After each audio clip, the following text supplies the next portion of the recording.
All right. Hello, everyone. Welcome to the February 8th live stream. I came live a little bit early, just a few minutes early, because Blarg was telling us about the flood in Australia. And I did want to ask him whether the water was like high enough to cover all the highest mountains in the area. So Blarg, was it a global flood? It was pretty wide, wasn't very tall. Okay. Yeah, that's what I assumed. So it Definitely didn't have a like so point. because you said your property wasn't like completely flooded or anything, right? Yeah, no, we own a property in the area, and it's just one that has been through like a dozen floods since it was built, and it's just designed for it. So it's just a hose it out, and she's good to go. Ah. Like So so like it's how just many feet it. I don't did We it had go 2 feet up? of water through the bottom of the house. Oh, okay. Well, that's pretty significant. Yeah, That's a bit. Yeah. yeah. Yeah. But So your as I sump said, pump didn't work, huh? it'd be a pretty big sump pump. Yeah. Yeah, unfortunately, there were some cars parked in it as well. So Oh, yeah, apparently they still run just fine, but okay. um, the Ranger is fine, but the I think it's like a CHR or something is yeah, the floor mats are pretty soggy. Mm. So yeah, it's I was saying uh, to QC that yeah, the situation is that at this time of year we have a monsoon trough in the north. So when I used to live up in the area, we just referred to it as dry season and wet season. So it's the wet season. So when the monsoon comes south to our area, um, in this year the monsoon has basically moved and positioned itself just north of Townsville on the east coast of Queensland, and it hasn't moved for like 3 weeks. Normally, it slides up and down the coast, bringing rain all over the place. But no, it's just been there. There's a little town just north of Townsville called Paluma that I was listening to the news this morning, and they've had over 2 meters of rain in 8 days. Wow. So yeah, it's over 6 feet of rain in 8 days. That's some pretty sizable rainfall. And there's been some places up there with totals above that. This is the Wow. driest country on the planet, and or driest continent on the planet, other than Antarctica. And yeah, she gets wet. Yeah. Well, Yeah. I mean, just to clarify, your personal home wasn't flooded. It was No, just no, like no, a, no, yeah. no. The backyard's a swamp, and somebody, namely me, has got to get out and do some mowing at some point. But Oh, apart from but apart from that, yeah, it's all fine. well, It's that's my good to hear. father-in-law lives. It's my father-in-law lives up in there, and I was talking to him yesterday. So the worst part of it all is that he's been bored senseless for the past 8 days, because he hasn't been able to leave the house, and there's been no television or internet because there's been no power. Oh, So yeah, so he's very much happier now. So yeah, all good. by the Um, way, hello, Miranda. We certainly missed your presence in the live chats. Good to have you back. And I presume you said that it wasn't John that drove you away, right? Please tell me that stuff. I mean, I had some Yeah. weather puns that I hope you'd be blown away by, but really, Ah! Oh my if that's God. what's just if that's what's bothering you, then there's no way that I'll tell them. um, Gentlemen, how's y'all doing? Good. Yeah. Actually, we didn't do the intro because I wanted to let Blarg tell his Yeah. story. But besides Blarg and myself, we of course have John Clark and Stevo. Hey, guys. Howdy, howdy. hey, And looks like Tuna Man's. Hey, Tuna Man. How you doing, Tuna? Yeah, all the usuals are piling on in. No sign Yep. of Oot yet, though. I assume he'll be along sometime. Yeah, I think so. So, as per the description of this live stream, I got into a little Twitter fight with Andrew Wilson. And Andrew if Wilson. you're not familiar with Andrew Wilson, he had a debate with Matt Dillahunty where they were supposed to talk about secular humanism and versus Christianity. And after Matt did his explanation, Andrew pretty much got on and started talking about how secular humanism is wrong because they don't even have any, they don't even recognize truths, and what he means by that is the trans issue. And so he started talking about how Matt is, how can he distinguish just having sex with a man with a wig on? And, just kind of like attacking the trans thing as his kind of like primary. He didn't really even counter argue what Matt said. He was just pretty much ready to just, use the trans.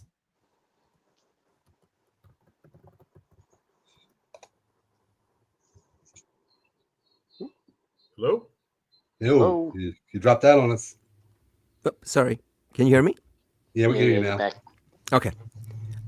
Yeah, maybe I tapped the cord, but yeah. So Matt basically said, "Okay, I'm not doing this modern day debates anymore," and basically Andrew was there just trolling the whole thing.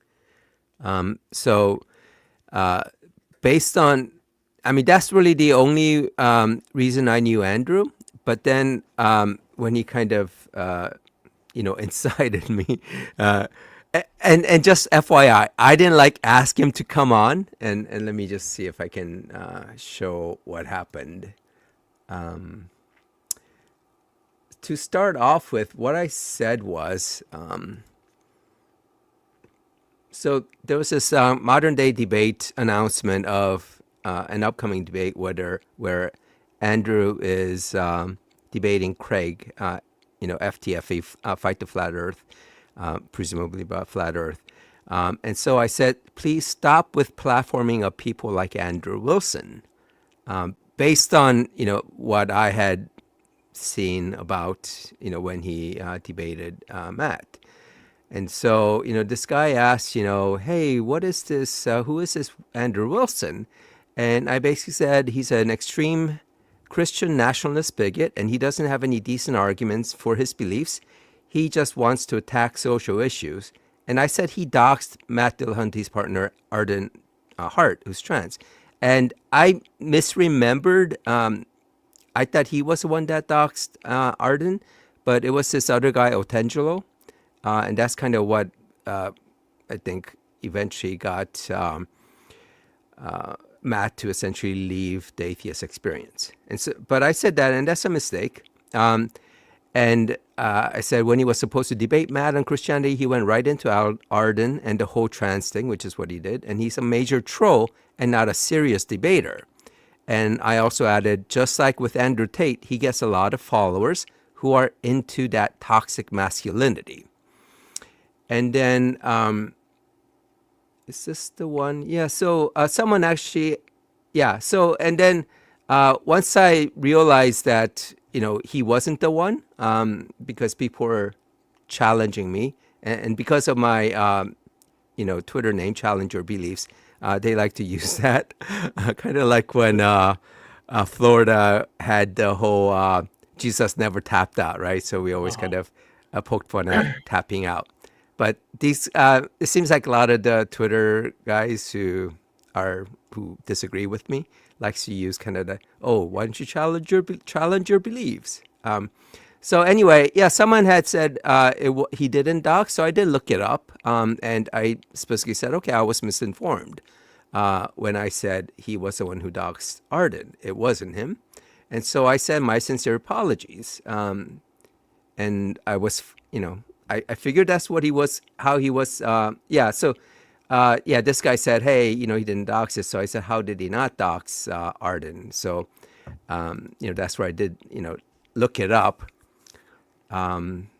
And of course, these guys do the whole misgendering thing. Hey, Matt's boyfriend, right? So, so I did that, and then what happened was basically Andrew quote tweeted my description of him and said, "I didn't dox anyone, you lying piece of shit."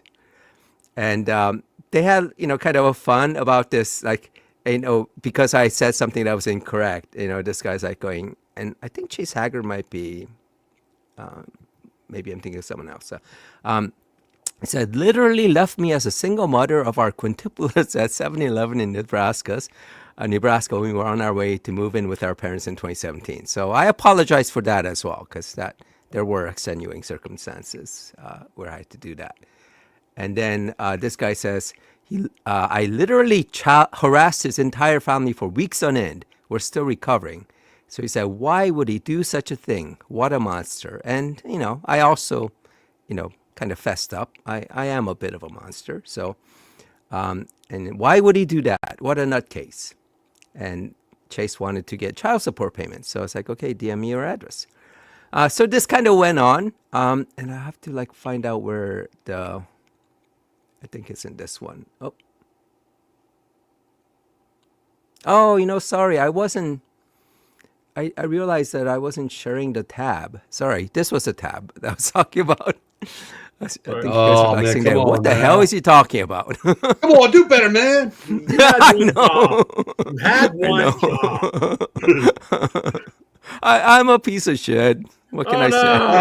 I won't go that That's far. it. Whole live stream's over. We're ready to go home. Yeah, let's just leave. Let's go. Yeah, so anyway, this is Chase Haggard about, kind of going about literally left me, single mother. And, and this one is like, why would he do such a thing? What a monster. So I did this I am a bit of a monster. So I was kind of having fun, so kind of going on about this. Oh, wait, what? What part of quintuplets do you not understand? Yeah, and so I think it's in this tab. Let me share the tab where it goes into, okay. So I said, sorry, it must have been a different toxic troll who did. I got you confused. Have a nice day. So he kind of said, okay, I didn't research, because apparently you aren't supposed to make any mistakes when you tweet. So I didn't realize that was a rule after Elon Musk took over Twitter. Ironically, everything you post must be immaculate. Yeah, exactly. Can't be. It has to be 100% researched. And it can't be we woke. can't be human. Yeah, you're not allowed to be woke either. Oh, that's right. Yeah. Oh, No. yeah. Well, it's all about free speech. Don't be woke. Well, then Yeah. why did I have coffee just before I got on here? Yeah. I'm drinking coffee right as we speak. Oh, no. So he claims that I didn't take any responsibility, and this wasn't good enough apology for him. You're just going to pretend that you didn't just try to attack my quote unquote reputation based on falsehoods. Yet I'm the one who is toxic. Yeah, Andrew, I think he is the toxic one. If you've seen any of his, he does a lot of debates online, it seems. And he was actually on Morgan Pierce arguing with... Morgan Pierce. Pierce Morgan? Yeah, Pierce Morgan, sorry. Yeah. Cenk Uygur, I think he does Young Turks. Yeah, he's the head of Young Turk. Yeah. So they were debating stuff. And, it's not like he's completely obnoxious, but he does put a kind of a veneer of, hey, I'm the one being civil here. And then when he antagonizes the other person, he kind of turns around and goes, hey, just settle down, that kind of thing. So I asked him, what does taking responsibility look like to you? And if you have anything else that's factually false, let me know. And I said, you can tell who's toxic by reading your post, meaning you lying piece of shit post. And so it says, it looks like a retraction and a heartfelt apology. I don't know if he's ever given a heartfelt apology, but it needs to be a heartfelt apology for attempting reputation damage based on lies. The only thing is, I don't think his reputation was damaged when I said that he doxed someone. I personally think that his reputation among his followers would actually go up. But anyway, he needed a heartfelt apology. So I said, okay, I've admitted I was wrong, and I posted on my timeline that I'm wrong. And I did, post in multiple different places that I was wrong, that he did not dox.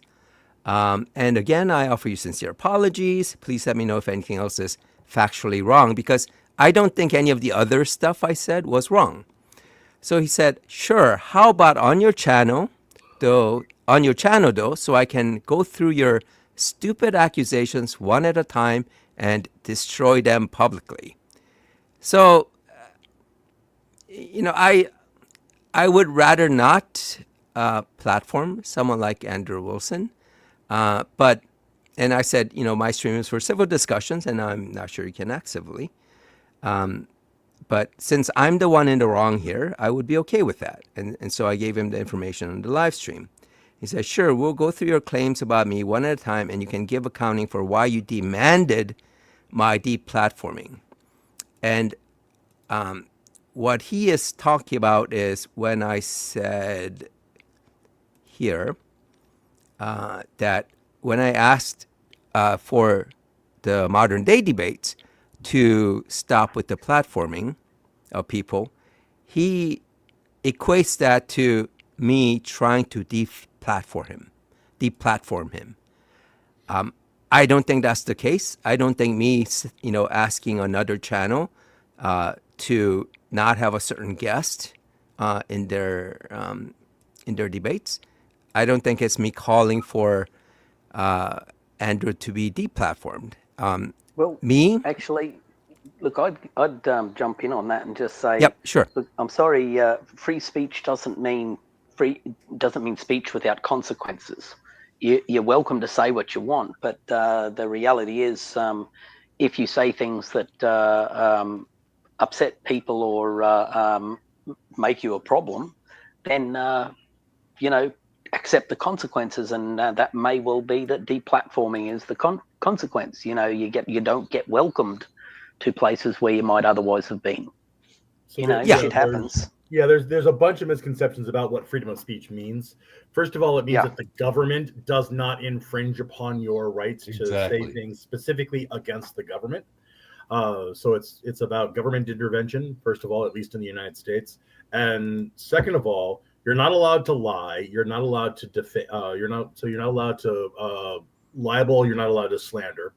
And you can't yell fire in a crowded building if it's not actually on fire. So there are restrictions to speech, but to your point, Blarg, that doesn't mean that there won't be consequences for what you say. Now, for example, when I was a small kid, I was at a store. This is a completely true story. I turned to my mother and I said, "Why is that woman fat?" Oh, okay. Now, I was 5, I think, at the time. So, I mean, I was a tiny little idiot as opposed to the 6-foot idiot that I am today. Now, she smacked me on the hand and made me go apologize to that woman. So that I was, I'm allowed to say, but that doesn't mean that there weren't consequences. And Pastor, if you think I'm a motor mouth, you're more than welcome to come onto the stage and we can have a nice civil conversation if you can handle that. Sorry. Well, no, I think for Pastor, he is not invited to come on. I said that you and he could set up kind of a different stream. Oh, yes. Wait, to that point, I'll email you, QC. I think I've got everything. Set up. Okay. But I'll email you and we can kind of go over what I need to do to make that happen. Yeah. Yeah. So, Pastor, anytime that you want to come onto my live stream, as soon as I have it set up, you are more than welcome. If you have this time. But going back to the actual point at hand, I definitely agree with what you guys said, but I don't think I even got to that point where I was calling for the consequence to be him deplatforming, because from my point of view, my understanding of deplatforming is if I called on YouTube to get rid of his channel. and called on Twitter to get rid of his account. Basically removing access to those platforms. I think that is deplatforming, not telling another channel not to have that guest. And it isn't a demand, right? I'm not like somehow forcing these guys. I had no idea that you had that much influence. Yeah. That says a lot about you, buddy. Yeah, well, I was going to write an executive order, but I thought that was sort of played out, so I didn't. Yeah, so this was like one of the things he wanted to discuss. So, he basically like shows me saying, please stop with deplatforming of people like Andrew Wilson, as me wanting to have him deplatformed. So this was one of the things that he was going to discuss. So I asked, is modern day debate your platform, right? If I had said, get rid of the modern day platform, that would be deplatforming. But yeah, Miranda, I don't know if you would really want me doing executive orders. Because I think I would have have everyone be forced to. Oh, I guess you guys might like that. I was going to say get the Monkey Boy and APOS off of YouTube. That's two I think we should be deplatformed. Yeah, I wouldn't mind if that happened. But I hope you guys like rum raisin ice cream, because that would be my executive order that no, you can only have. Never tried it, so I can't say. Yep, absolutely love it. Oh, nice. Yeah, it's probably my favorite flavor ice cream. Not that I'm a big ice cream person, but if I had to choose, that's the one I go for. Yeah, around here there isn't much. I mean, there isn't like too many rum raisin where they sell brands that have rum raisin, but I think Breyers has one, and I don't see it very often in the stores around me. Yeah, but most of the stores here just carry the base level flavors: vanilla, chocolate, Neapolitan. You get the idea. Mm-hmm. We have rum and raisin flavored chocolate here as well in all the supermarkets, which is pretty nice. Rum raisin flavored chocolate, so it's chocolate. Yeah, Wow. yeah, Cadbury brand. That's a what hell of a confection right there. Yeah, it doesn't have actual rum in it, but it's a dark chocolate. It's definitely for adults, not for kids. But in terms of flavor profile, but yeah, I'm a big fan of that too. Yeah. So I think, well, this kind of like ruins the whole plan here with, oops, Ook is here. Hello, Ook. Hey, Ook. Ook! Hello all. Sorry, I got tied up arguing with a cattle tick in the comments and lost track of time. At least you're doing some productive. Yeah, and rum and raisin is one of the best flavors of chocolate you can have. Yeah, well, we were initially talking about ice cream. Yeah. You can also get chocolate rum liqueur, and it is excellent. Now that is some high grade stuff right there. Again, I gotta try that because we don't offer around where I live. Yeah, if you can find some Bundaberg rum chocolate liqueur.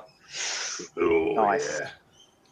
Did people know the company Bickford's? They make cordials and syrups and that sort of thing for pubs mainly, but you can buy it in supermarkets here. They also make syrups for desserts now, Blarg. So you can get nice. the salted caramel, a mocha coffee syrup, and I definitely recommend that one. Makes your milkshakes or just your iced milk, yeah, real grown up flavour there. So Nice. keep an eye out for that. Bickford's syrups, yeah. Yeah, we don't have that brand in the States. I think you might have. You definitely have Bundaberg sodas. I know that because one of the people I follow, he loves them. He found them at, Whole Foods? Did I get that name right? Is that a supermarket brand? Yeah, Whole Foods is correct, yeah. Yeah. Have a look for Bundaberg ginger beers. soda, soft drinks. They're brewed soft drinks, not or sodas. Wow. They're really, really nice. They're what? Yeah, and just for fun, the ginger beer, Bundaberg ginger beer plus Bundaberg rum equals a dark and stormy, a spectacularly good beverage. Can you put that into the comment section? Unbelievably good beverage. And unfortunately, I live in a backward town. That sounds really dangerous, and I want to try it. Woohoo! Yes, it does. Bundaberg rum is, let's just say, not for the novice. It's really good shit. You can sip it neat. Would not advise it. It's better mixed. But Okay.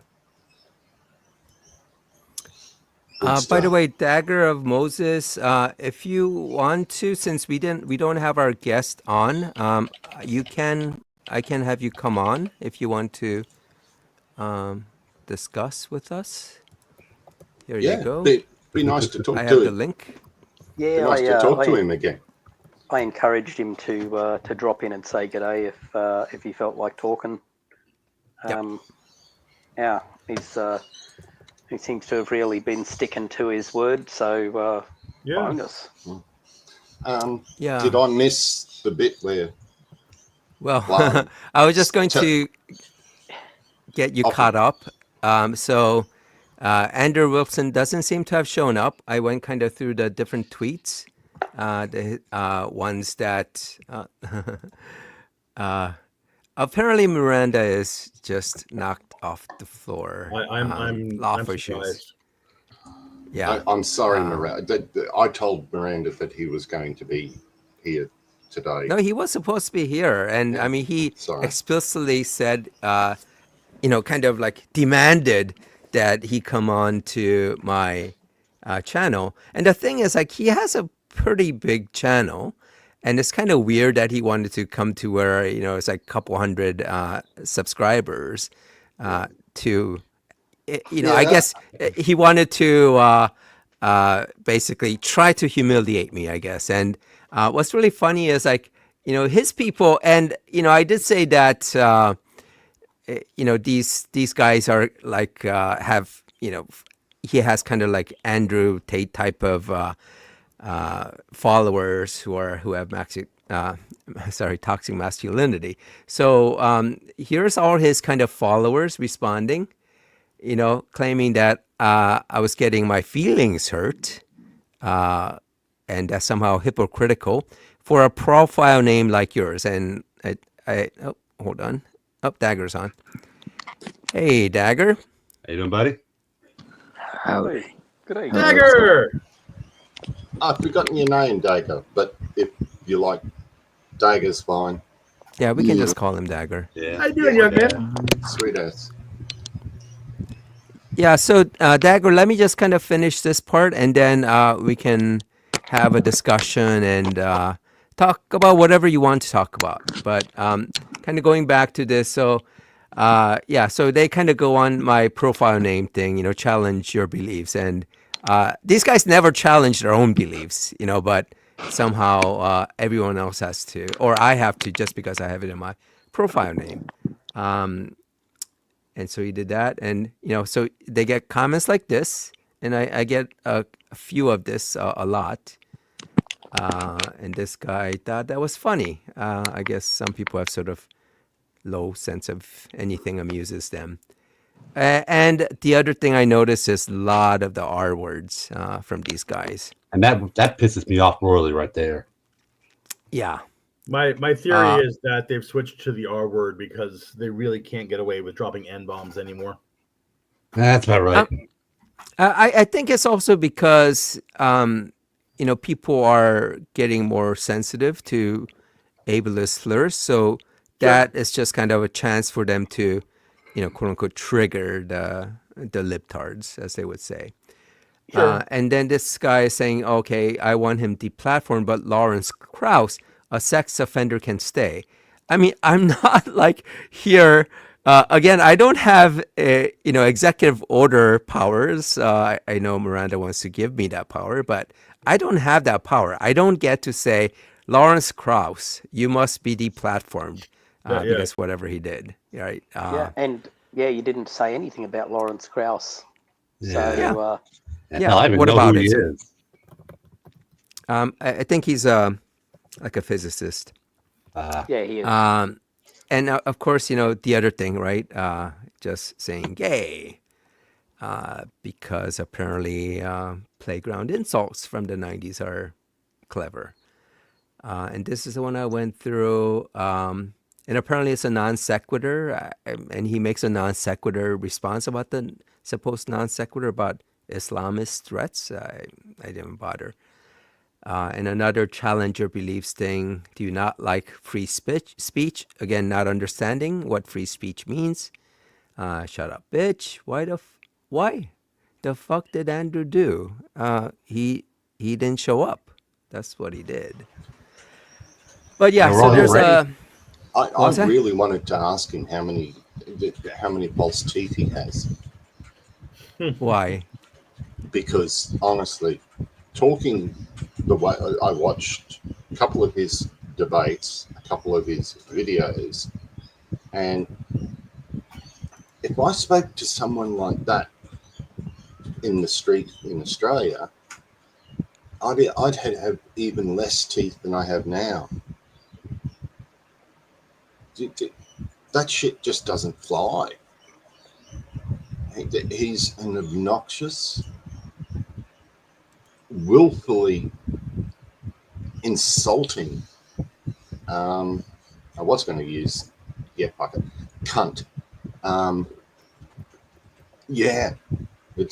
So people like that just,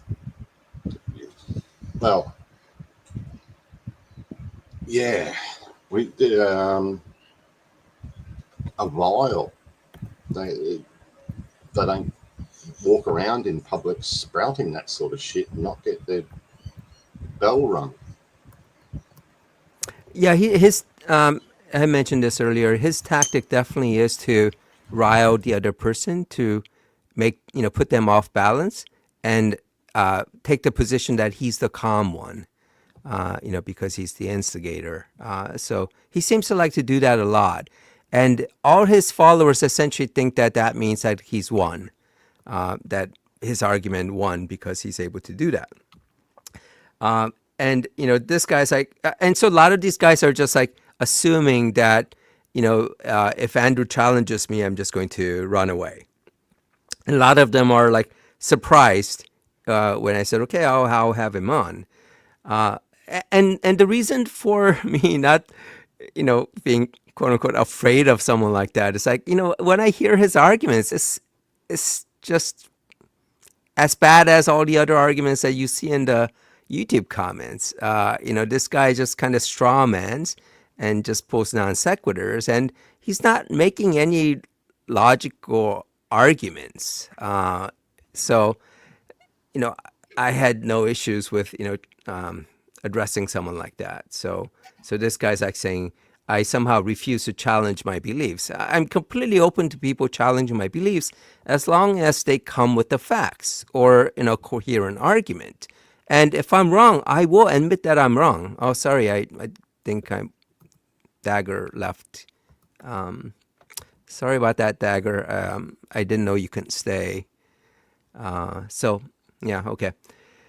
Yeah, so as I was saying, I have no problems with someone coming and showing me that I'm wrong and demonstrating it. So if I said Andrew had doxed someone and someone, showed me this part where it says, this other person doxed Arden, I'd have been like, just like what I did, when I found out on my own. I fessed up and I said I was wrong on it. And that goes for a lot of things. If someone comes and demonstrates what I said is wrong or fallacious or whatever, I'm fine with that. Oh, he accidentally got kicked out. Okay, he's going to come on. Okay, because it was too loud.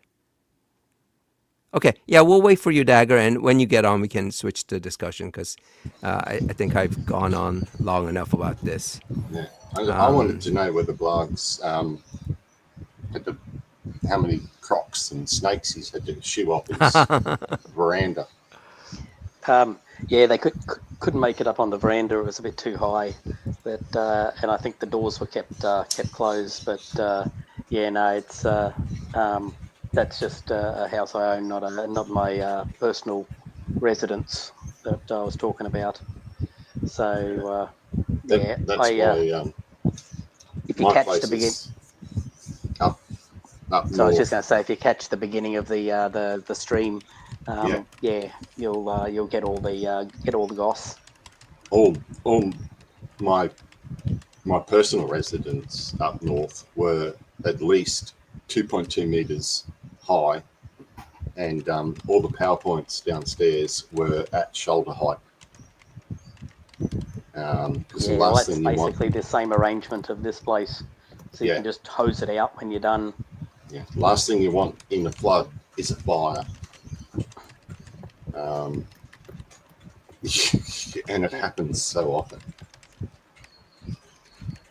I'm going to post a couple of links to some interesting articles, news articles in Australia in the chat that people should have a look at. And we'll let Dagger have a go.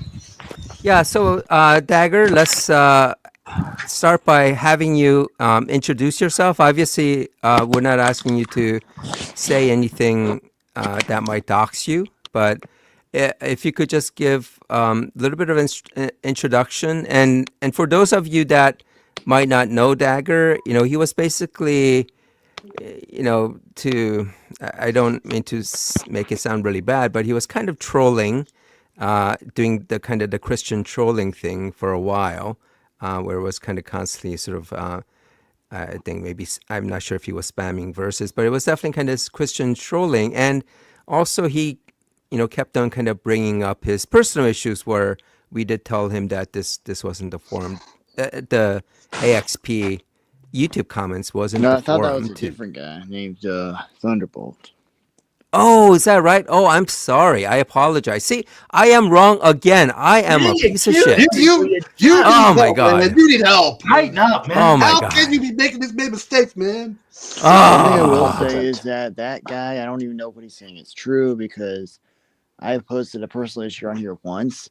He stole that, and he's pretending like he has the issue now, and he's turning, and he's like cranked it up to 11. I think he's lying. Maybe that's why I got him confused with you.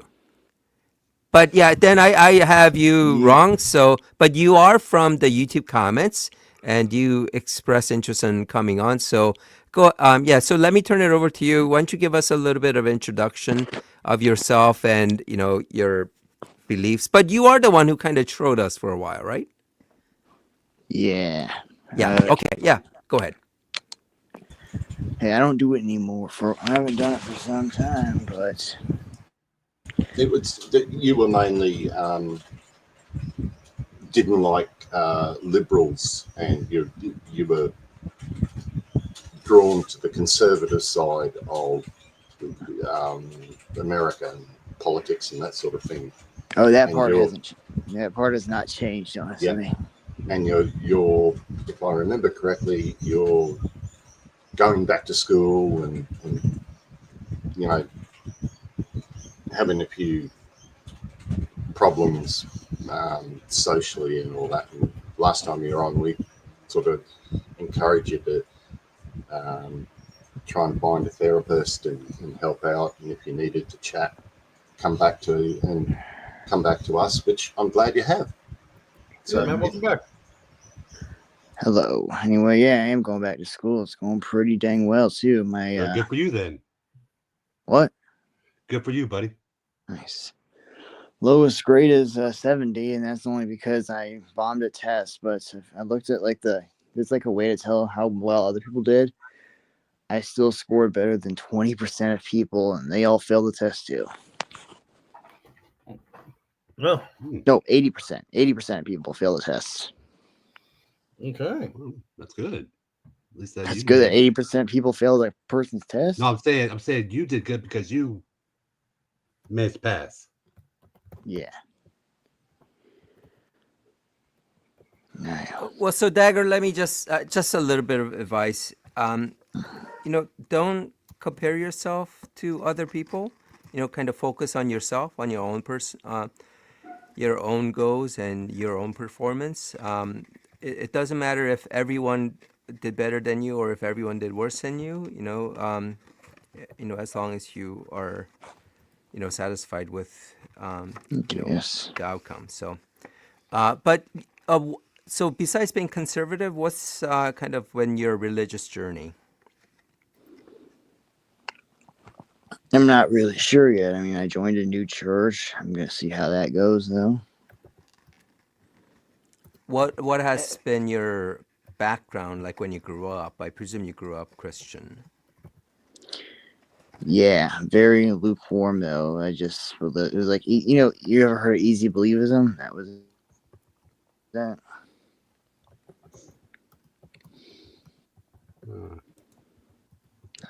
Hello? Yep, keep going, man.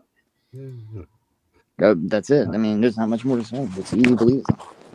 Yeah. So you grew up Christian, and basically have sort of stayed there for your life. Is that right? Pretty much, yeah.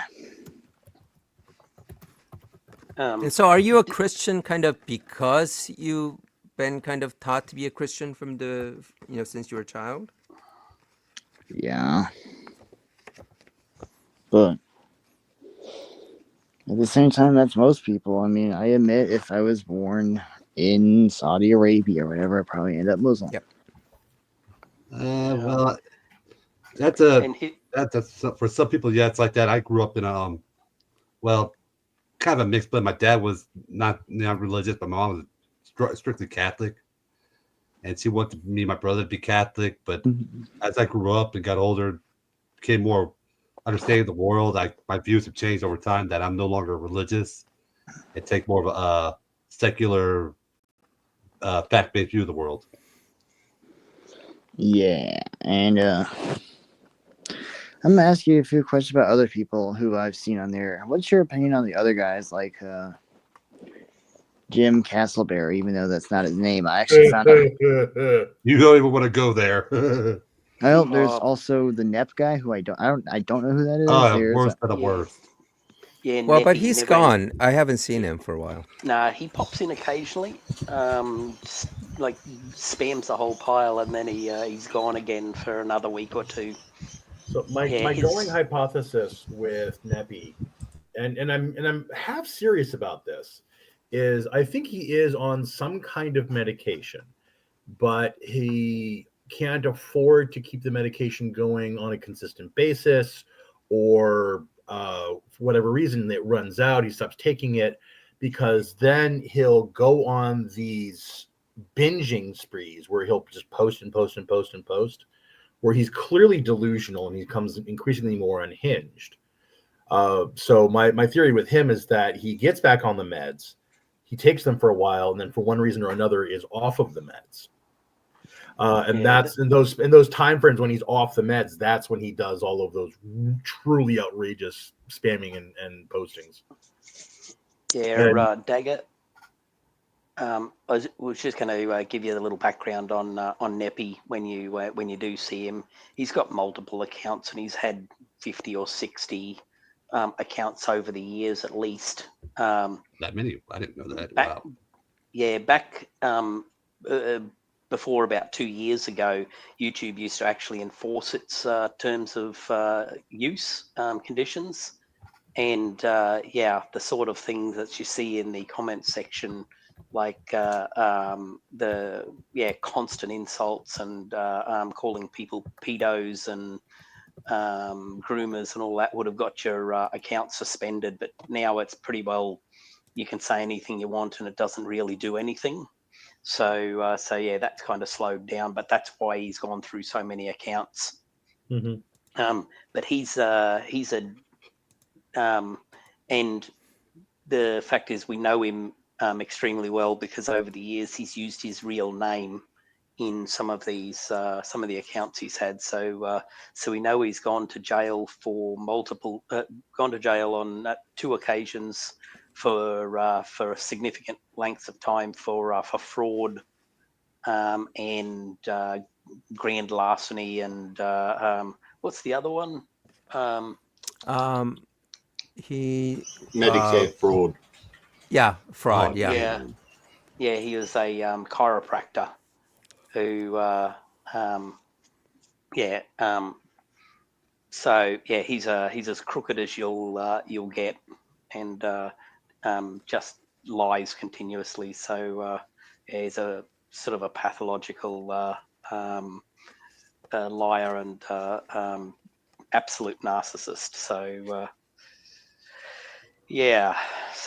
and he's almost certainly committed a couple of felonies while we've been talking to him, with claiming to be variously in the CIA, and he's claimed to be in the Coast Guard and so on. But Well, he's basically claimed he has a PhD or MD, or that he's a medical. He claimed he's a medical surgeon. doctor. Yes, he's a medical surgeon. Remember, was the term he used, as opposed to a tree surgeon, because people get those confused. So, and his resume adds up to about 150 years, if we believed it. Yeah. He's also let's see. So he's claimed that he's been poning atheists for 50 years. He's also said that he was in his mid-50s, his mid-60s, and his mid-70s. That he has been owning the atheist channel for 10 years. And that number of 10 years stuck for the last 3 years or so that I've been going back and forth with him. And now it's 11 years. So apparently time moves very slowly for him. For the rest of us, it's 3 years, but it's only been 1 year for him. Yeah. Yeah. I you were can't- asking a bit. Sorry, go Go on. And as for Jim Castleberry, I'm genuinely convinced he has a shame fetish.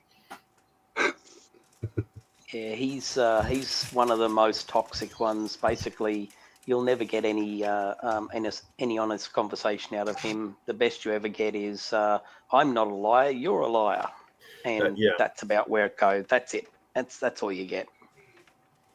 I have pages and pages of his lies and failed claims, and I've posted them about 50 times just in the about once a week for the last year and a half.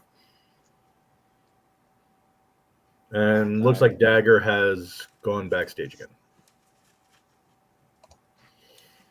I must have okay. A return of Dagger. I'm back. I'm using my iPhone now because I'm tired of this problem. So hopefully it's better on here. All right. And the other couple of main trolls that you'll see are APOT and Florida Boy. What about the Frankenstein guy? Frankenstein, I suspect he may be also Florida boy, because Florida has he's got somewhere in the vicinity of 13 accounts that he changes the names and runs different scripts with them. Something interesting about him, Frankenstein, though, is that didn't he confess to something pretty serious during his teenage years? I don't remember Florida Boy doing that. Yeah, but Florida Boy does different accounts and does different things with them. So yeah, he's taken to deleting a lot of the stuff he posts and then renaming accounts as well to try and make it look like he's different and hide who he is. Yeah. So it's like, what's a good analogy? Sorry? I'm trying to think of a good analogy. So he's like Batman. He has a bunch of different identities. Yeah. Well, sort of, Batman except is that a way to put it. Batman at least can be rational at times. Yeah. Oh, Yeah. so Also, your Batman average doesn't- atheist. Batman doesn't have a fetish for having men call him on his phone. Your average atheist made a comment that basically Flowjob likes all his comments using the multiple different alts. So I'm not sure what his intent is, because it doesn't really matter, whether you have like 1 or 20 likes on a He just comment, likes to at least on spam YouTube. bullshit. Yeah, it's almost like a fetish.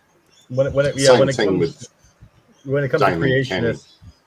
creationists using their sock puppet accounts to give themselves all those likes, there's no other way they could do it. He also cheers himself sometimes in the comments too. Yeah. Florida Boy, he'll jump into one of his alts account and just go, you good job or something of that nature, and you just go, oh, how pathetic and needy does someone have to be? Well, Yeah. so by the way, Miranda makes a comment about an adult with a job and a life. I barely have time to keep up with one account. But Flowjob basically has a job where he can kind of sit around and be in the comments while he's working his third shift. I mean, I don't have a job right now, but I got 5 college classes. I don't have time for this anymore. That's one of the reasons I stopped. So what else are you studying? What? You said you're taking 5 different college courses right now. What else are you studying? Well, I need to finish my associates, and all that's left is humanities, so that's 1 class. Okay. And I need a math class to get my associates, so that's 2 classes of my 5. Another one is networking. Okay. And then another one is programming, and I just took 1 more literature class for some extra credits. Gotcha. What kind of math course are you taking? Stats. Okay. No, that you've got quite a few maths whiz here. That, I So once enrolled. there's a few things I can help you out with. I can help you out with stats. Oh, I'm acing it. I'm fine. Stats is actually a good class to have, because I think that's general application in the workforce. Yeah. Pretty much in almost all jobs that you can have. I don't know. Well, not all jobs, but definitely like even in whether it's sales, marketing, IT, you will see a lot of stats. I used it in engineering. So, yeah, as much as I hated stats. Hey guys, I got to take care of something real quick. I'll be right back. Yep. All right. Yeah, it comes in handy. Ironically, everyday life. I took enrolled in a postgraduate of statistics after my physics degree, and then realised, what the hell am I doing? I freaking hated statistics. And then bailed out, and you just go, yeah, just a case of bang your head on the wall, go, what were you doing, you fool? So I bailed out without credit, without cost or negative credits on my enrollment, but yeah, it was just it seemed like a good idea at the time, but yeah. By the way, let me My, just this something popped on my feed. This is a GOP senator saying that, maternal death rate in the U.S. isn't as bad as if you don't count the black woman. Is that Bill Cassidy? That's my senator. Yeah. Oh, really? Yep. Oh, okay. Yep. Bill Cassidy. It's more standard if you quote unquote correct for race. Oh my God. So instead of actually like helping reduce the rate of maternal death amongst black women, just remove them from the stats. I think that's part of what a lot of what Trump is doing. Getting rid of not having CDC report a lot of these things. I'm going to say one thing. What's the context behind this? That's a good point. Well,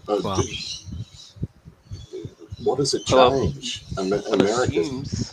I'm right here. His the death rate, maternal death rate in his state is not good, and then he wanted to point out, no, it's fine as long as you don't count black people. But what in the U.S. What if it's not because they're black, but maybe they're not getting the right treatment or whatever for some reason? Well, there's a lot of reasons why in the U.S. Maternal, actually the maternal death rate is relatively high in comparison to other developed countries. It's the highest. I don't know if it's the highest, but it's definitely higher than the average. And but if you look at the black mortality death rates, it is definitely higher, and it's not quite at like third world country rates, but it is very high. And what's interesting is that if you compare the fatality from having an abortion, so a black woman is essentially 100 times more likely to die during childbirth than getting an abortion. So to say that,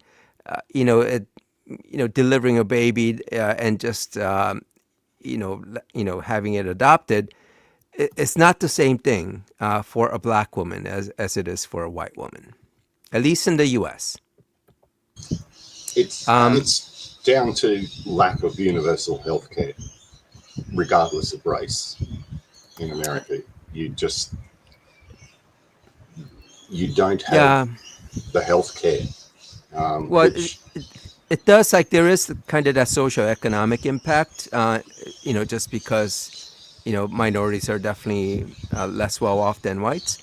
The other thing is just kind of the medical infrastructure is really not built around a black woman. There are a lot of things that, physically that they might be more susceptible or whatnot. And a lot of the research or a lot of the medical protocols are not tailored towards that, or doesn't. I think part of it is if a black woman complains about pain, I think the doctors and nurses are more likely to think that she's just, kind of faking it or whatever, exaggerating it. There's still this stigma even amongst medical professionals today that think that members of the African American community don't experience pain the same way. And the same for women generally. Women are less likely to receive medication if they complain about pain than a man will. And the whole thing about universal health care is one of the main reasons that people in the US should support a more liberal approach to medicine. So that's something that you might want to look at, Daga, how other countries, say Denmark, Sweden, the UK, Australia, have their healthcare programs set up, and the benefit it gives to the whole of society. It's What's not. squeaking? Can I just say one thing? Your question, Dagger, was actually looks like it might have been a reasonably good one. So I was looking at the NBC discussion about what he had to say, and it's an interesting one. So in some ways, they were saying that in Louisiana, maternal deaths are 4 times higher for black women than for white women, and infant mortality is twice as high for black children as black infants as it is for white infants. And in some ways, perhaps what he was trying to say is that due to the racial makeup of his state, when you adjust the racial makeup of his state to look like the average American racial makeup, it looks basically like the rest of America. So it's an inherent issue with healthcare for black people, and not a South Carolina thing per se. Well, it's Louisiana. Oh, sorry, Louisiana. Yeah. Not a Louisiana thing per se.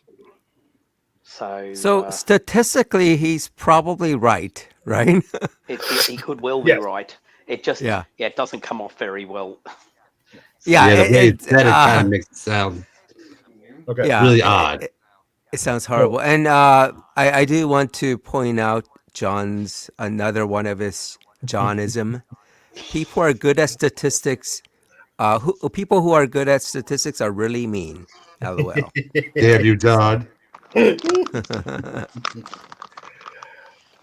But yeah, seriously, Daggers. So the research and application of statistics, one of the most difficult aspects of the application of statistics, or the gathering of information, is how to make sure that when dealing with populations, you're gathering a representative sample, because whether it's intentional or not, one of the easiest things that you can do, and I know this because I have a background in polling for political stuff. It's very easy to inadvertently skew your sample base in one direction or another. Like bias. Bias. Right, and it can be an overt or an inherent bias. Somebody who has an agenda and goes out with that agenda to find the information to prove that and works backwards. But then you could also have people that then there is unintended bias, where you are where if you have a state that I'll pull numbers out of thin air here. Let's say that you have a state that's 10% Hispanic and 10% African American, but your poll ends up only being from those that are registered voters, and registered voters in your area are statistically less likely to be African American or Hispanic. So then if you're pulling from that database, you didn't go out with the intent of having a skewed sample set, but that's going to be the end result.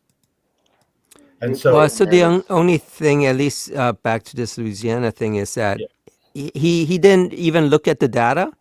He just kind of, I don't know, pulling this out of his ass, but who's this? According to the Louisiana Department of Health, 4 black mothers die for every white mother in that state, and in the rest of the nation, it's 3-to-1 ratio.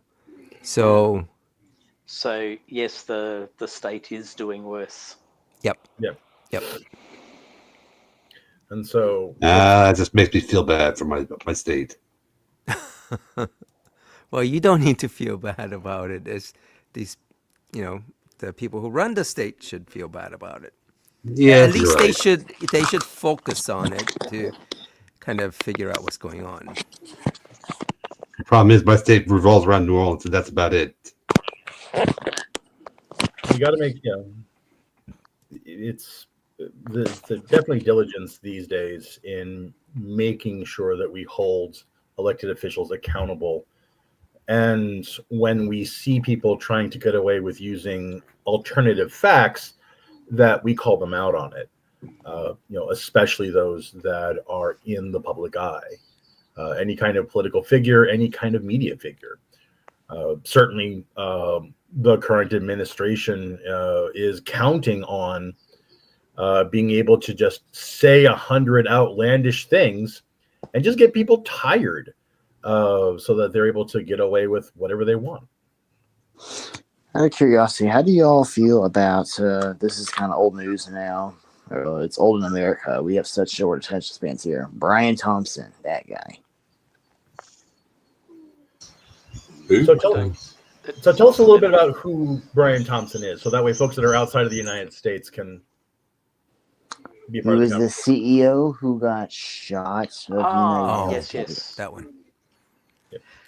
That's terrible. We actually had a live stream discussion about that. Yeah, we did. Yeah, nobody should be getting shot. Yeah.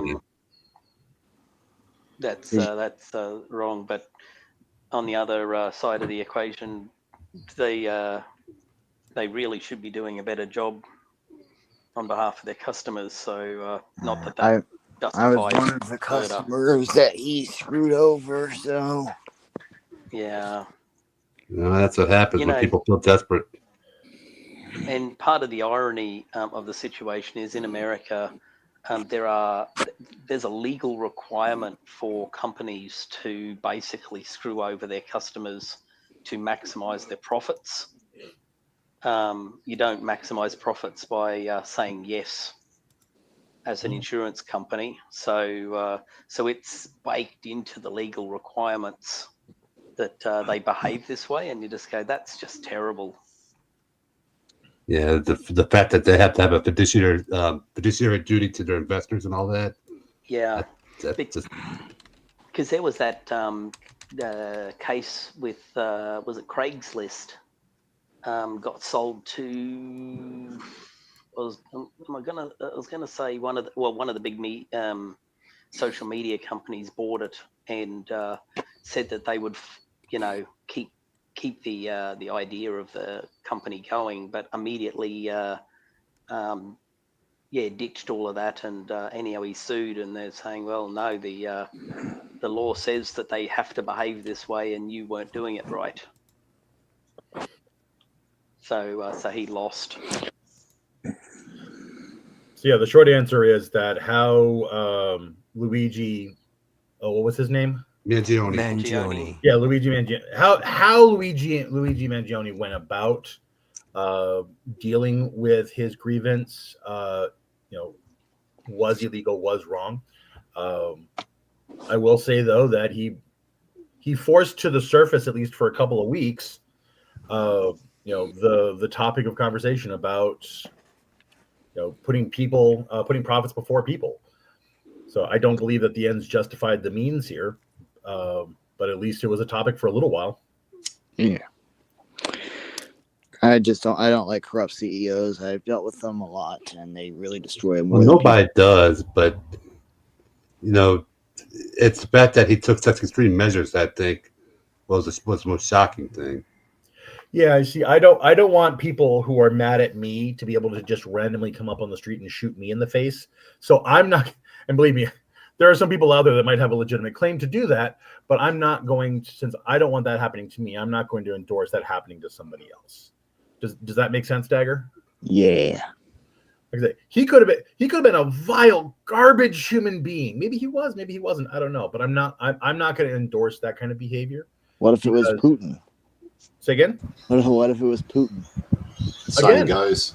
Same goes. I am opposed to capital punishment in any form, and so if it was Putin, if it was, well, what if somebody did a terrible thing to your mom? Well, okay. First of all, you've never met my mom. Second of all, if somebody who just goes up and takes the law into their own hands, That's not something that I can endorse because I don't want to live in a. You can't function in a society where that sort of thing can just be allowed. Otherwise, you get pure anarchy. I can understand crimes of passion, like a father shooting the person who raped and killed their child before they go into court or after they. Right. Yeah, that's one thing. I can understand that, but I can't condone it. Right. Well, rule number 5: context is not justification. Yeah. Yeah. So, just as I understand doesn't mean it's okay. Yeah. Yeah. Because wait, why is that rule number 5? Oh, I have 10 rules that I use to run my life, and rule number 5 is context is not justification. So you're replacing the 10 Commandments in a way. No. 10 is just kind of a nice round number. And I mean, I've got an unofficial 11th rule, which is failure is always an option. But in terms of trying to replace anything, no. It's just. Can I just have you guys heard of Marianne Bachmeier? No, can't say I have. That's an advertisement.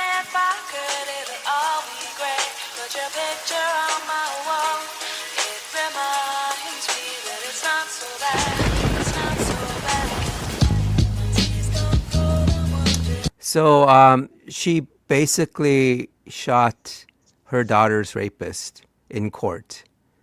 Wow. Yeah, and this was a while ago. I mean, like decades ago, where she just kind of walked in, kind of strode in, with her gun in her, because at the time they probably didn't even like to have a metal detector checks. So she just kind of walked in and then just shot him in cold blood. Oh, that sounds more like a pre-planned one. So yeah, I can understand if it happened right after the fact, but that sounds like it was premeditated. I think. Yeah, of course it was premeditated. I think the French used to have a statute in the laws re crime of passion, like if you took vigilante justice within a certain amount of time, like within a couple of minutes, you were held sort of like temporarily insane. But I think they've removed that from their books now. But yeah, dueling used to be a thing here, even. Yeah, not so much dueling. It was like, like you find someone raping your daughter, you shoot them. You're not found guilty because of this law. They had a crime of passion that they had in France, but they've removed that now, if I'm correct. Vigilantism only works on a small scale. I mean, here's the thing.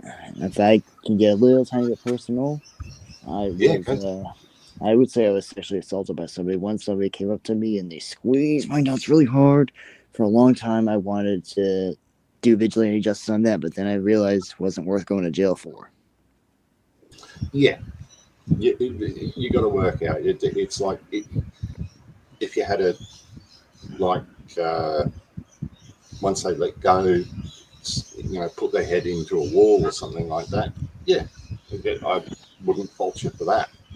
But you got to think of the consequences. Is it worth your time? And do you want to stoop? Is it going to achieve anything? So Marianne, this was in 1981. Her daughter, a 7-year-old daughter, was raped and murdered by this guy. And she basically afterwards, she said she did it. So she was completely willing to accept the consequences.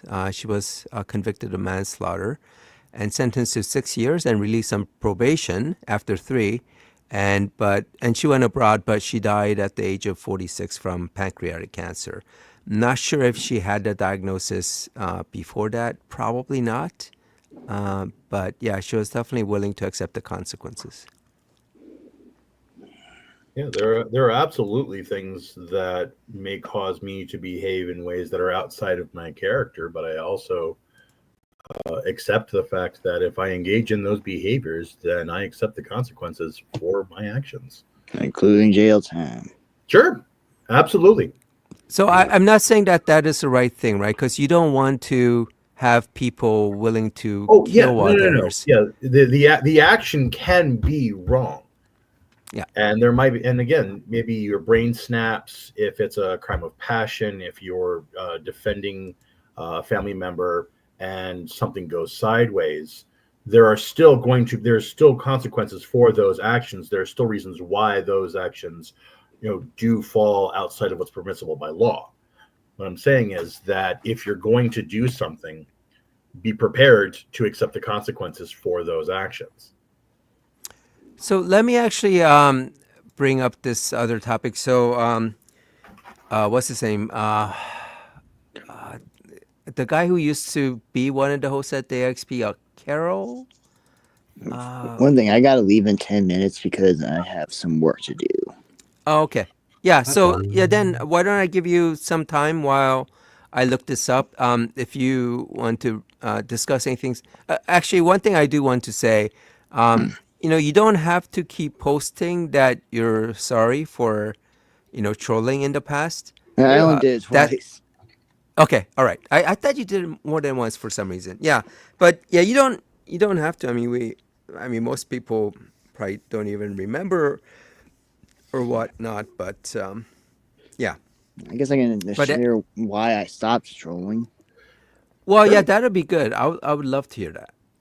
Yeah, because that's definitely relevant because there's so many trolls that we deal with that it'd be nice to know. Good news. Yeah, I got some interesting news. Part of it, not all of it, but part of it has to do with a certain woman I know, and I realize I don't think most women who would want to be with the guy who does that. Okay. Yeah, that's fair. She's part of the reason I'm going back to school because I want to get a good job one day, move out from my mother's house, and pick up life where I was forced to leave off. So she's inspiring you to be a better person. Yeah, she is. Nice. Your muse. Yeah, good stuff, man. I've known her since 2016 too. Also, look for the things that you find internally motivating. There's nothing necessarily wrong with having an external lotus of power as part of your motivating factor, but long-term growth typically comes from being able to find your internal motivators, the things that you want to be true about yourself, not just because somebody else wants them to be true, but because you want them to be true. On top of that. I do. I mean, I don't want to live with my mother my whole life, and I mean, I get along with her, but I need to get out eventually. Yeah. It just Stephen Covey's book, The 7 Habits of Highly Effective People, is one that I've found personally very useful. If you're not familiar with it, I would definitely just find some $10 used copy on Amazon. I think you might find that useful. One other book that I'll recommend is Atomic Habits by James Clear. It gives you a really good insight into how habits form and what are some of the things that you can do to break bad habits and create good habits. I guess. Yep. I'll pop some book titles that might be of interest to you in the comments section after the live show for you, Dagger. Every little bit that you can learn, read, will help you. And Another thing I stopped doing is I stopped looking at I stopped looking at a website called Reddit. I realized it just wasn't. There you go. That's a good thing right there. Good, yeah, good. You don't good, like that website good. either? Nah. Why don't you like it? It's toxic. There's no it's toxic. People just it's all trying to find the right word without They try to swearing. present themselves as though they're the good guys. Yeah, they try to like insult you and then make themselves out to be the good guys. Yeah, it's a bunch of wankers trying to justify their bad behaviour. Wankers. That's an English word. I'm from America. It's an Australian. It's an Australianism. Colonial word. Yeah. Yeah. A habitual masturbator. Yeah. I know what it means. Oh yeah. You can also use it a lot on social media because it gets past the censorship. Because most of the censorship is Americanized, so you can use words like wanker, knob end, gobshite, and bell end. Yeah. So, I'm rather fond of the English bell end. I gotta say, because that it doesn't sound like it's a rude word, but yeah, it's basically calling someone a penis head.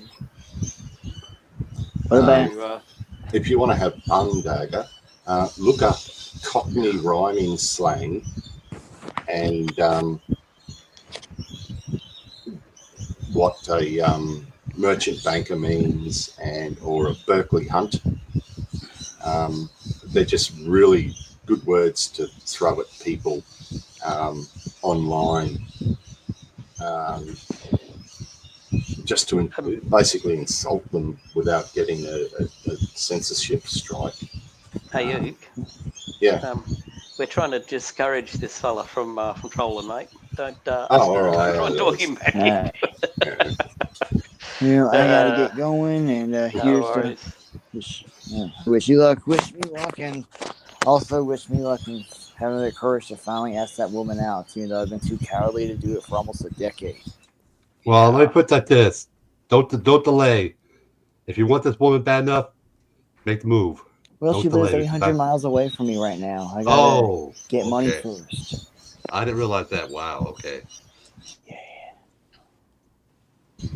And good luck with it all, and thanks for popping in. Yeah. Keep your chin up, mate. Have a good one, y'all. Goodbye.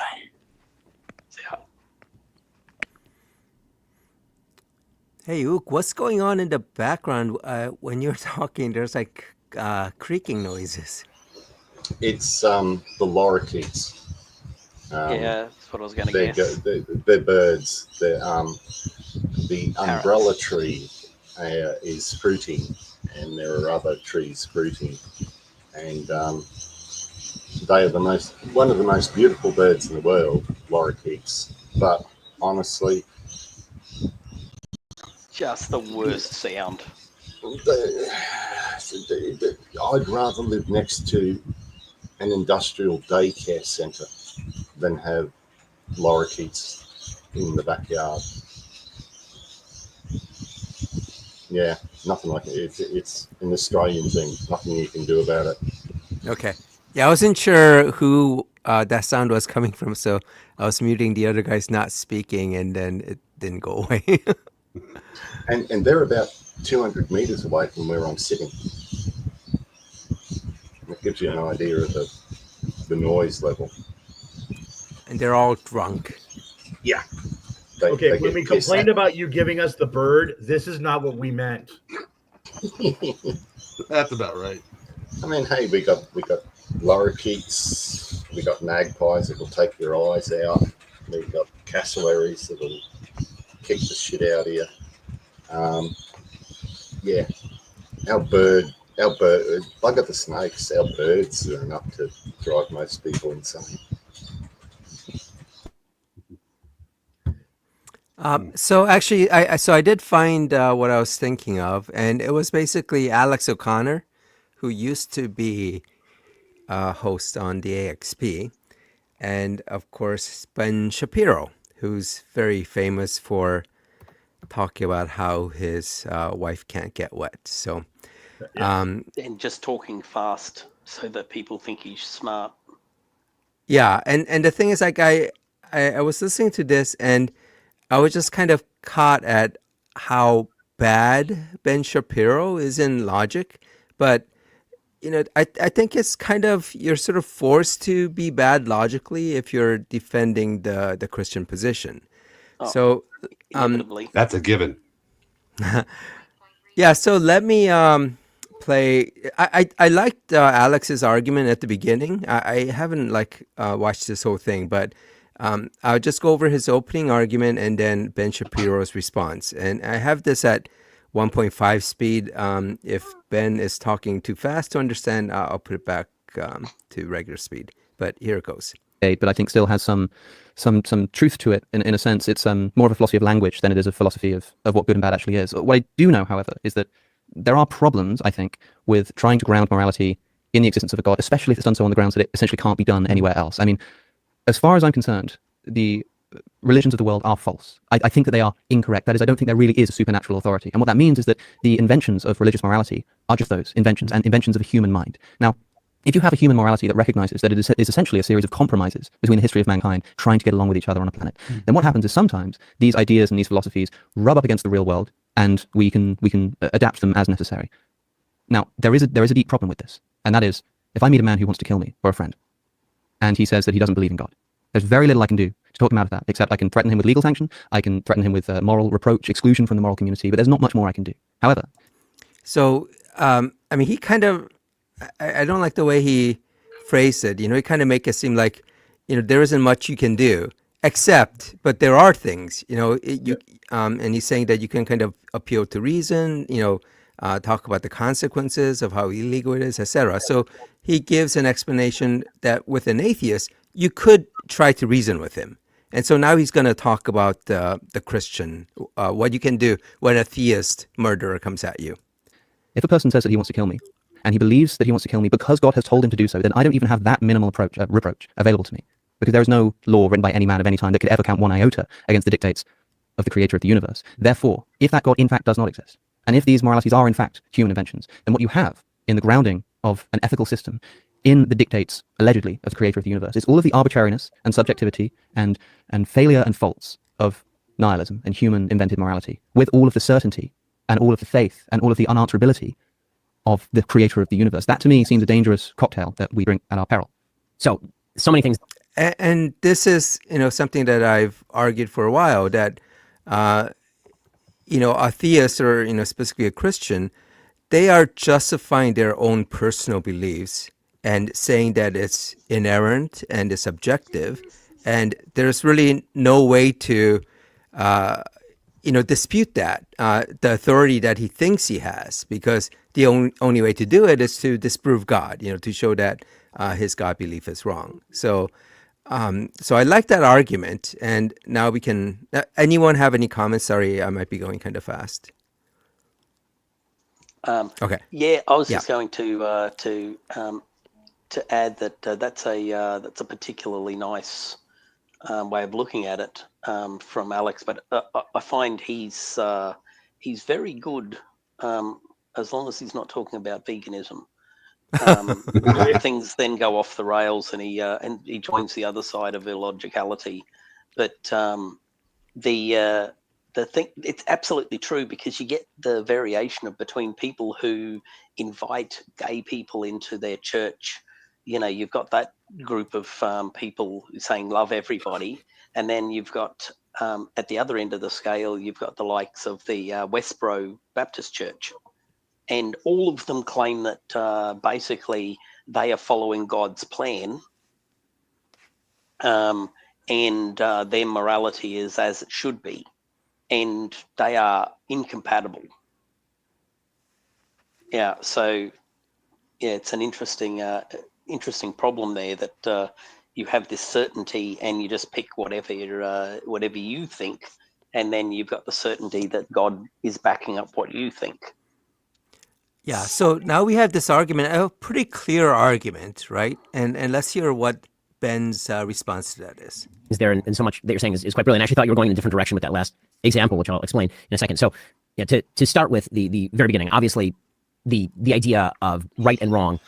So there are many problems with the motivism. Alistair McIntyre does a good job sort of breaking down the problems of the motivism. But the sort of idea that yeah, he speaks so fast that it, Yeah. No, that's what I was afraid of. Can you has to be certain. There have to be certain moral absolutes that are beyond contention, and those moral absolutes have to be universally accepted. You can ground that, I suppose, in a sort of descriptive universe. The problem is that, to go back to your example, which again I think is a really interesting one, if a man comes to kill me, I think the real question of religion versus non-religion in the utility sphere here is it more likely that a man is going to come to kill you being a devotee of a religion that says that he must kill you, or is it more likely that a man is going to kill you out of self-interest because he is not a devotee? Yeah, so he shifts the argument, right, to say that, well, with religion, you'll be less likely for there to be someone who absolutely believes that, it's okay for them to kill you, than with atheism, where, he's trying to say that, well, atheists don't have real morality, no fixed morality, so they're more likely to come at you based on their personal beliefs. So keep this in mind, because that's what he's going to say about the atheism, that it's going to be, that they are motivated by personal beliefs, whereas the Christian or the religious person is motivated by pure morality, right? Timothy McVeigh. I'd like to also add in the Crusades. Yeah. So it's going to come up, but listen to his argument, and then we can kind of break it down. Of a God who says that killing is wrong. So if you are faced with these two alternatives, so that it takes you off on a wrong place right away, right? To say that people aren't going to kill you because God said it's wrong to kill, and we know that that's not the case, right? Yeah, he's full of bull there. Yeah. Alternatives to kind of remove your example one step. The question is why the man has come to kill you. I mean, that's your premise is the man has come to kill you because God told him to, and so he can't be dissuaded by force. Agreed. We see that full scale in the real world on a fairly regular basis. It is also true that over the course of human history, men have come to kill one another on the basis of self-interest in extraordinary amounts of the time. Tribal self-interest particularly, having no particular relationship with God, just the idea that I want to kill you over territory, I want to kill you over resources, I want to kill you because you're not a member of my immediate kin family, or because you killed a member of my kin family, and so in revenge I need to kill a member of your kin family. The entire, to borrow from your language, the entire sort of evolution of religion on a utility basis would have been to create moral absolutes that are applicable more broadly than to you and your friends. Yeah, and so the issue here is that people can absolutely, religious people can absolutely have their own self-interest that they're trying to promote. Let's say that they wanted to get land, let's say a 25-mile strip of land. And you could justify that as saying that, well, God ordained us to get that land. And it's definitely not because we're greedy. It's not definitely for, wanting to, turn it into a Riviera. It's not because of that. But it's because we are right, because God gave us an absolute moral authority, right? So that's the thing that Ben just, doesn't quite seem to get, and maybe he does, but, he's just assuming that, a religious person has this absolute morality, and that their actions are not, just using their God belief as a justification for their own self-interest, right? The irony of That's that in the is, book. yeah, the irony of that is in even in the Old Testament or / the Jewish Bible, that's exactly what is going on in Numbers 31 with the genocide of the Midianites, and in Deuteronomy with the laws of Moses telling you to go and take their land, and if they bother to say no, God has ordered that you slaughter them down and to the last person, and including the livestock. And that's exactly what's in that Bible. Yeah, The Shapiro irony. has a tendency to speak in absolutes when it serves his purpose, but then speak in generalities when it suits his purpose. His logic is sort of has the shifting goalpost baked in. QC, you pointed it out. As soon as he started talking, his first attempt was to try and shift the vocabulary of the conversation. But when you hold him down, when you actually make him articulate specific points and answer specific points, he gets real frustrated real fast. There's a wonderful example of this. He's talking to a British news anchor. I'm trying to remember the details now. I'll have to look it up. But he basically, the British news anchor is a well-known conservative news figure, and he accuses the guy of being a liberal because he was holding Shapiro's feet to the fire. If I can find it, I'll leave it. Yeah, I think I've seen that. Yeah, he did kind of. I think sort of.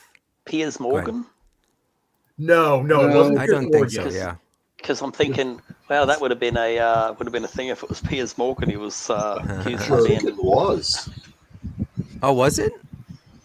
Serious? Okay, yeah, I don't remember, but it was like him kind of going off because he was kind of getting pushed into a corner. But yeah, let's just. Sorry. I'll see if I can find it. Okay.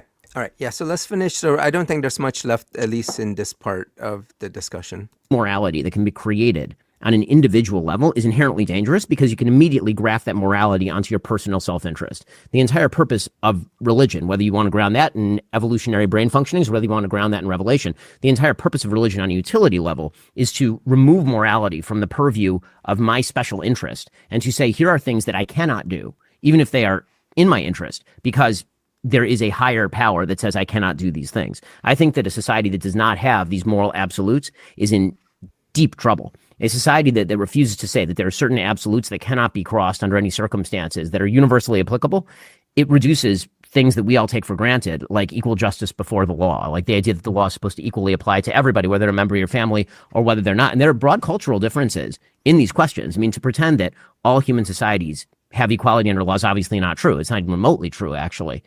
There's a very good book called The Weirdest People in the World, all about the idea that we in the West have this sort of ethnocentric view of ourselves where we think everybody thinks like people in the West. But the truth is that because we are Western educated, industrialized, rich, and democratic, we have particular views of the world. Those views are drawn from a particularistic tradition. That particularistic tradition is biblical in nature. I mean, it is Judeo-Christian in nature, even if you're just describing European society or American society, historically speaking.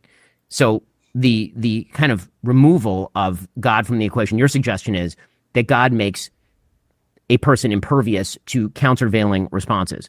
And my answer is yes, God does make a person impervious to countervailing responses, including the evils of one's own heart, if you truly believe that God is standing above you, telling you not to do that thing. And again, social science tends to bear this out. People who believe that God is above them tend to give more charity, for example. People who tend to live inside religious communities, within the religious community. And I'm not going to pretend that I think all religions are equivalent in their truth proposition. Yeah. So so I just kind of end it there. You're definitely. I mean, it's kind of. It's not that long, and it's worthwhile watching. But he kind of like presupposes that there is this one set of morality that they get from God, the Judeo-Christian God, and that all of our laws come from, etc. And that everyone is going, at least all the Christians, are going to strictly adhere to it. So, when there was gay marriage, for example, that there are a lot of Christians that didn't strictly adhere to it because the Christians or deists in general don't have an actual concrete, single example of a God that they are all believing in. It's all part of their individual beliefs that they are just pretending is that, their belief comes from this absolute divine entity. Yeah, the problem that always exists is, let's grant for a moment that a God exists and the God is the source of a perfect morality. That's all well and good, but they don't have access to that morality. So they've just got opinions about it. Yep. So so the ontology is actually an irrelevant part of it, because we don't have access to that. Yep. Yeah, Shapiro is very fond of saying, let's say. Let's just say. That's actually pretty good. That is my Ben Shapiro impersonation. In order to win his argument, he has to presuppose the core of his arguments. Yeah. And so just one of the most efficient ways I've ever seen people debate back at him is just going at that core argument and saying, no, you don't have that presupposed. We're not going to presuppose that. You have to establish that core. Otherwise, you don't have a leg to stand on. And he gets real frustrated real fast. That's why when he's talking to folks like Alex O'Connell, he's much more calm and reasoned and with his speech pattern. But he goes on the attack when he's trying to talk to a bunch of college kids. When he's in the safety of his own studio, and he can, when his call screeners can pick and choose who comes on, he looks a lot more intelligent when he gets to stack the deck in his favor. I have very little patience for the man. Yeah. So initially, I was going to kind of make a video about this, and there's a couple other videos I was going to make. I just haven't had time. So since Andrew Wilson, who demanded to be on my channel, decided not to show up. For anyone who kind of missed it at the beginning, we've had to kind of change the topic, and I thought this would be kind of an interesting one to look at, just because I think it kind of epitomizes a lot of Christians who think that they have like a rational argument. And with Ben Shapiro, he can kind of, make what he says sound, like he, it's a good argument, but, ultimately it still is kind of a fallacious argument that, he's not going to concede. But yeah, so I thought that was interesting. And we're kind of at the end of time here. Anything else you guys want to bring up before we close? Just that, you should all be thanking Australia for sex. I saw that. Okay. I'll go with that. I just thought that was a fantastic little... it's on the Australian 60 Minutes. Just a little article. I gotta go pull that up then. Yeah, I'll put the links in the comments after the show. Okay. It's a fun. Oh, and the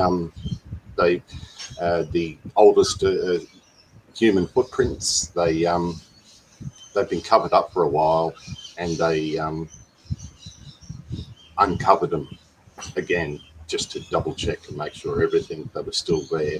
I'll put a link in there. It's a interesting little video too.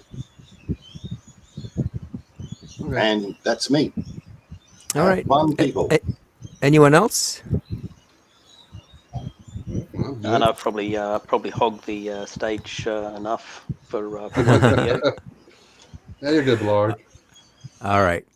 Well, thanks everyone for showing up, and I am disappointed, as everyone else, that Andrew decided to punk out. But boo to Andrew Wilson. I mean, to be fair, he may have had a conflict. He does seems to like he really seems to like to get on and debate people. So he may have found a better, bigger channel. That's possible. Better, and I think yours, QC. Come on, there's no such. Well, And also, I think he forgave me, so that's probably why he didn't come on to try to put my feet to the fire, because he does seem like a very forgiving type. Absolutely. Oh yeah. All right, and of course, everyone in the chats. I love having you guys contributing and also kind of having some of this interesting side discussion. I know I don't always get a chance to put everyone up. Everyone's comments up here. By the way, just a comment on side boob. I'm a little uncomfortable with your profile pictures showing up. When I know it's like, I'm not trying to be prudish, but oh, come on, that keeps us everybody interested. All right. Yeah. Okay. Yeah. Go ahead. Yeah, I was unaware, Ook, that Roos can't wank backwards. Yeah, Thanks for pointing that out. And I just thought I'd point out I can't either. Kangaroos and emus are the only animals that can't walk backwards. And for next week, I'm going to try to set up the objective-subjective morality debate. So I'll reach out to. Yeah, I personally think it'll be probably better just to have one guest, have Joe on. Since he's the philosophy professor, to discuss this, and we'll see if he's available. Yeah, otherwise, I like Joe. Yeah, he seems like a chill guy to talk to. Yeah, and I didn't think he really got a chance to talk, with having two different guests. So I'll try to arrange that. So look forward to that. And maybe Andrew might reach out to me and apologize profusely and, say he was a piece of shit for not saying anything and just not showing up. Because, again, he does seem like that kind of person. So I'll expect that from him. All right, with that. Hold your breath, because it'll be that quick. I'm sorry, Ook, what did you say? Can I troll him on X? I'm learning how to do that now. Nice. Hey, All right, everyone. I'll shoot you an email about setting up. Yep. Yeah. That sounds good. Talk to you about. All right. Thanks, everyone. And I'll see you guys in the comments. Be well. Later, everybody.